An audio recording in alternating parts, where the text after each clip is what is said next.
एक समय था जब गांव के छोटे किसान ज़मीर की जिंदगी में खुशी थी। उसका एक अच्छा दोस्त बशीर हमेशा उसके साथ रहता था।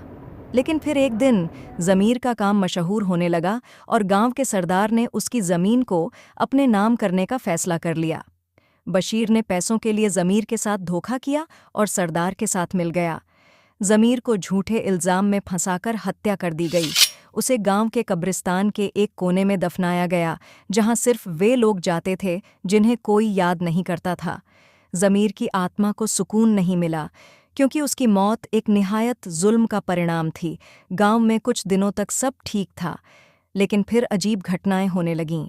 गांव में हवेली के पास लोगों को रात के अंधेरे में एक अजीब साया दिखाई देने लगा। वह साया कभी-कभी इतना करीब आ जाता कि लोगों की रूह कांप जाती थी। हवेली में रहने वाले लोग भी देर रात को डर के मारे हवेली के बाहर नहीं जाते थे। हर कोई कहता था कि ज़मीर की आत्मा अब बदला लेने के लिए लौट आई है। एक दिन बशीर के साथ कुछ अजीब घटना घटी। रात को जब वह अपने कमरे में था, उसने महसूस किया कि कोई उसके कमरे के दरवाजे को धीरे-धीरे खटखटा रहा है।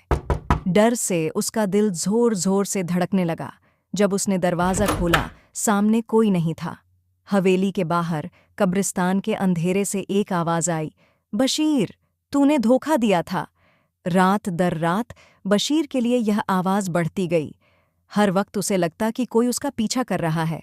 जब वह सोचता कि सब कुछ ठीक हो गया है, तभी कोई साया उसके पास आ जाता। एक रात तो उसे हवेली के अंदर ज़मीर का दर्दनाक चेहरा दिखाई दिया, लेकिन जैसे ही वह चीख कर भागने लगा, सब कुछ गायब हो गया। एक रात बशीर ने फैसला किया कि वह इस आतंक से छुटकारा पाने के लिए हवेली छोड़ देगा।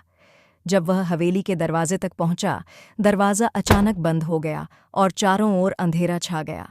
बशीर ने हवेली के अंदर से तस्वीरों को गिरते हुए देखा और कब्रिस्तान की ओर एक खून जैसी लाल रोशनी को चमकते हुए महसूस किया। हर कोने से एक ही आवाज़ सुनाई दी, ज़मीर का बदला। बशीर का शरीर कांपने लगा। उसने अपने आसपास देखा, लेकिन अब वह कहीं भाग नहीं सकता था। अचानक उसके सामने ज़मीर का साया आकर खड़ा हो गया। उसकी आंसुओं भरी आंखों में दर्द और गुस्सा था। तुझे अब मेरी कब्र का रक्षक बनना पड़ेगा।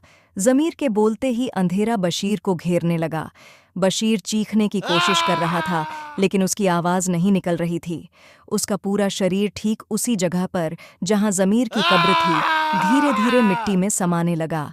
कब्र की जंजीरें उसे अपनी ओर खींचने लगीं और फिर अचानक खामोशी छा गई। बशीर हमेशा के लिए ज़मीर की आत्मा के क़ैद में चला गया। गांव में फिर से शांति आ गई। लोग समझ नहीं पाए कि बशीर कहाँ चला गया, लेकिन उन्हें पता था कि हवेली के पास कोई नहीं जाता। कहते हैं कि जो लोग कब्रिस्तान के पास से गुजरते हैं, वे बशीर की आत्मा की चीखें सुन सकते हैं। उस दिन के बाद हर रात ज़मीर की आत्मा कब्र के पास दिखाई देती है, अपने बदले की याद दिलाते हुए।